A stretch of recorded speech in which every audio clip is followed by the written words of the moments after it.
in West Oakland going right now. So with a lot of those examples of how to operate, we're trying to think through what's our role? How can we set up a partnership by which we're both training architects and doing projects that are defined by the community and coming in as a role of supporter and an ally. So what does that look like? And so Design Dash is a partnership with EBALD-C, East Bay Local Asian Development Corporation. They operate mostly in West Oakland and East Oakland. They do a lot of affordable housing, but because they have someone working with them who is an enterprise architectural Rose Fellow, they have been doing a lot more community outreach and engagement as an investment around the areas at which they're building affordable housing. And so for the past 2 years, they've run 2 programs, one called Design Dash, which they give small grants to community groups for doing a small placemaking project, and one called, I forgot what they call their other project. But they do another one in the winter that's a little bit more involved and is dealing with educating people on home ownerships and how to actually create an ADU for increased income in these neighborhoods to offset kind of the raising rates of property and taxes due to gentrification. So this is San Pablo Area Corridor Collaborative, Revitalization Collaborative. And so what they've done is similar to the work in Chicago, is for the past 3 years they've been getting community members involved to identify what are the social areas that we want to focus on along San Pablo Corridor from Grand Avenue to 35th, which is right where the highway comes in. So they chose health, housing, economy, and community. And so these are projects that deal mostly in community and economic development, but also health, because if people are starting to engage in their own communities, they'll have a much more, a higher investment in them. So that's just some of the information. Okay, back to redlining. So again, like I said, how it was a practice that was done across the entire country. It was done here in our backyard, San Francisco as well.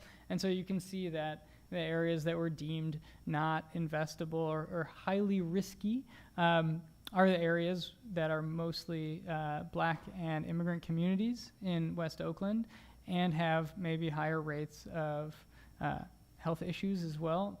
You'll see in a minute. But so first thing, you have the port. So that means lots of trucks, lots of shipping, lots of infrastructure and pollution. Then you have the highway system that went in because of the Federal Housing Act of 1948, which led to a lot of the creation of the highways all over the country, and were predominantly placed in poor neighborhoods, cutting them off from access and resources. And you all living in San Francisco understand what it's like to just walk under an underpass right now, especially when it is home to lots of people. And so you can imagine the areas kind of cutting off West Oakland and what the transition is like.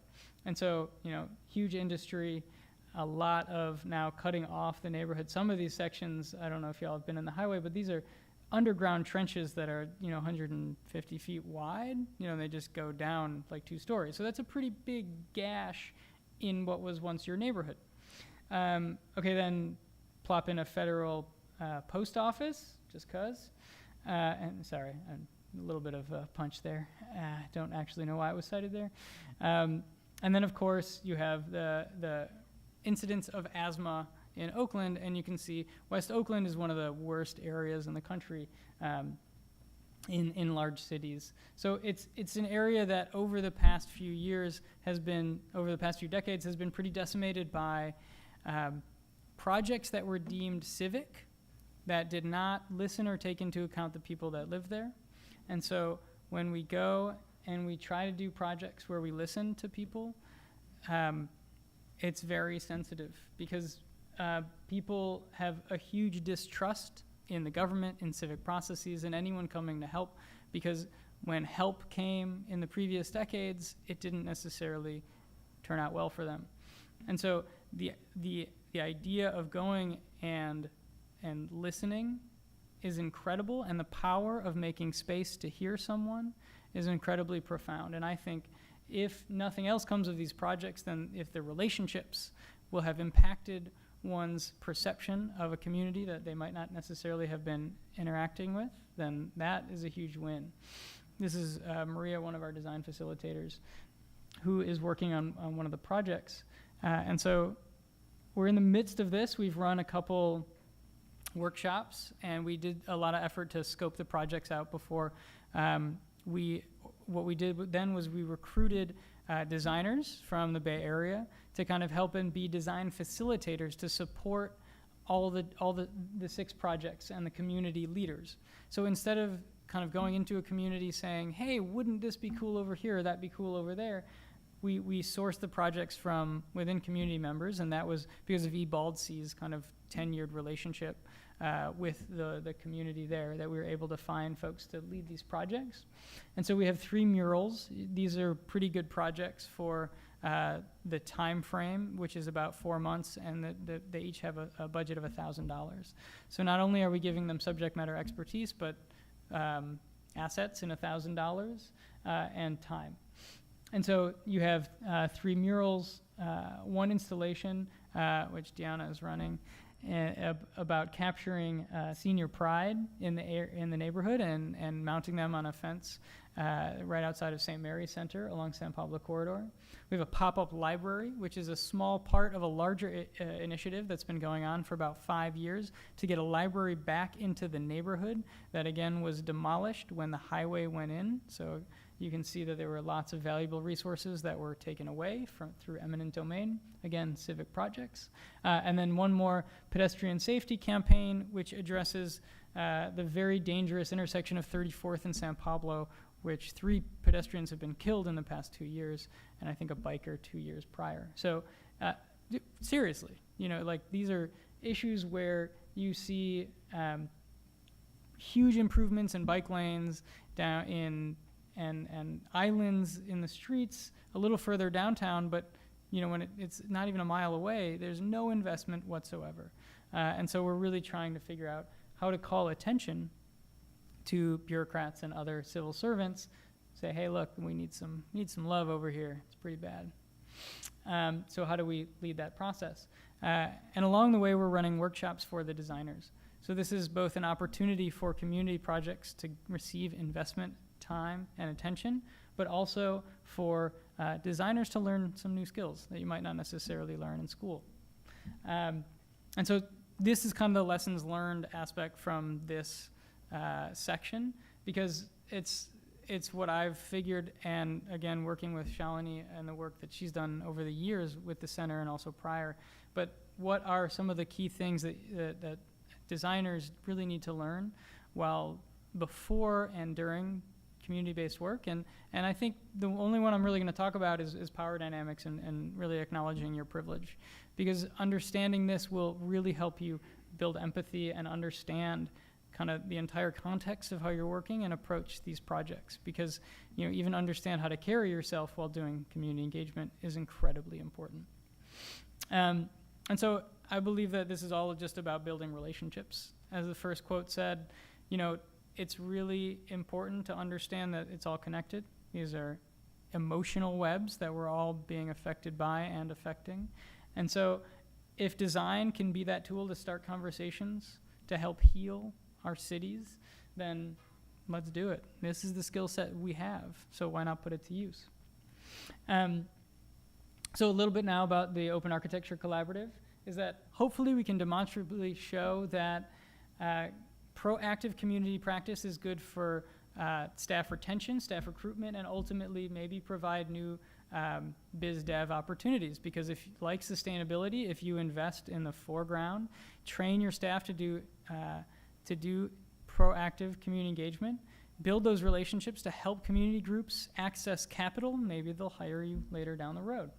And then, of course, create a network-wide, data-rich understanding of impacts and what works where, what types of engagements with what types of communities, and really start understanding how we're measuring architecture and design as it comes to not only community-based work, but in general, because that's not something we really have gauges for. And so there's just a little bit more of the thinking around that is professional firms will offer trainings, service opportunities, and then access to these platforms, and then anchor organizations develop relationships with like community development corporations and other anchored nonprofits to really run these placemaking programs, tell stories, measure impact, and ultimately help them gain funding for more affordable housing projects. So I know I'm one person here, but there are 4 other people and 5 other people in the audience that are connected to the organization. And I would be remiss if I didn't at least throw up a slide with, these are all the current chapter leaders. And these are all the people that have helped me establish the organization. So it's been an incredible effort by a lot of people. And there would be no way if these people weren't involved that this would happen. So thank you to everyone up there. And I'm just going to end on a couple slides. It's September 11th. I think I would also be remiss if I didn't mention that. For me, I was still in high school, but this was a time where I saw a building being used as a symbol for something that was much more so, to kill people. And that was pretty impactful to my understanding of what led me to architecture. So I'm just kind of going to leave that there, but I think it's really important that we understand the implications of how our buildings are made before we go and design them for just one client. There's also things like this happening and issues where the systems by which we run are no longer relevant to how people want them to be. And I think you're seeing that and feeling it in a lot of the energy in our public spaces. All of these public spaces are being impacted right now because the energy of the people want them to be different. I don't know if you've seen these images, but after the election, the subways in New York were covered with messages of support and love, and it was pretty amazing activation of the space that was not an intended design, but rather a consequence of how do we just see each other and communicate with one another on this level. And so figuring out how to communicate, how to bring those levels of connection that we see on social media and on the web into the physical space.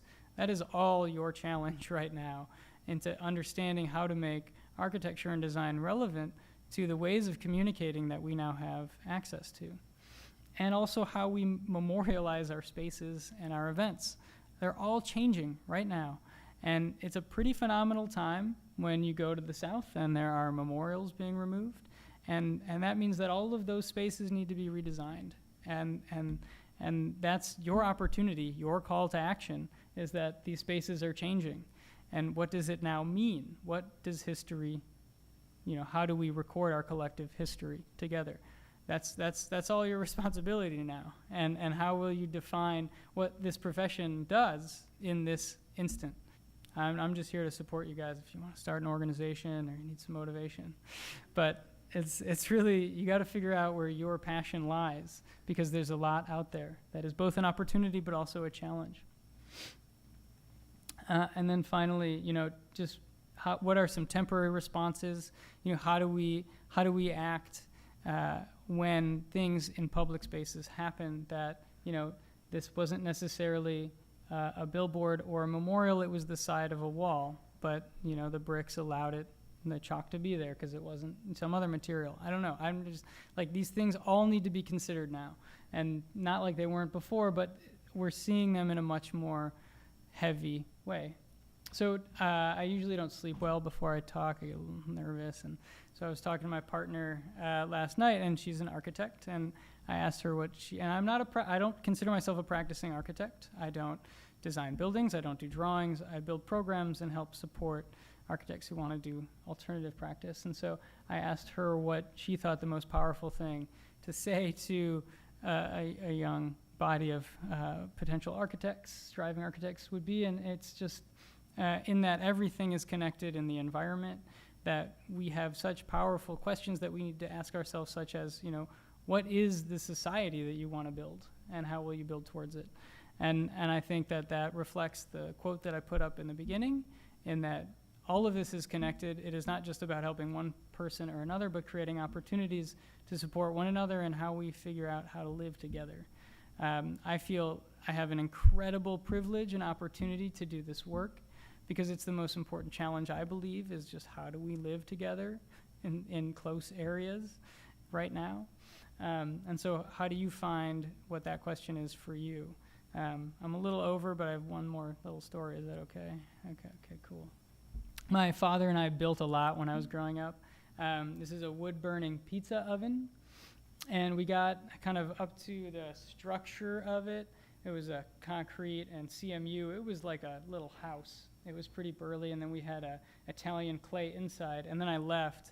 I lived on a sailboat because I thought I was going to become a merchant marine for a few months. And when I got back, my dad didn't really have much structural knowledge, and I was still in school, and so learning structures of the dome. And I came back, and he built these like barrel arches that didn't really look that structural. And he put these are old pavers that the writing is lifted up so that it has more structural area for the mortar to adhere to. But he put those facing out. And then I was like, what did you do with the mortar?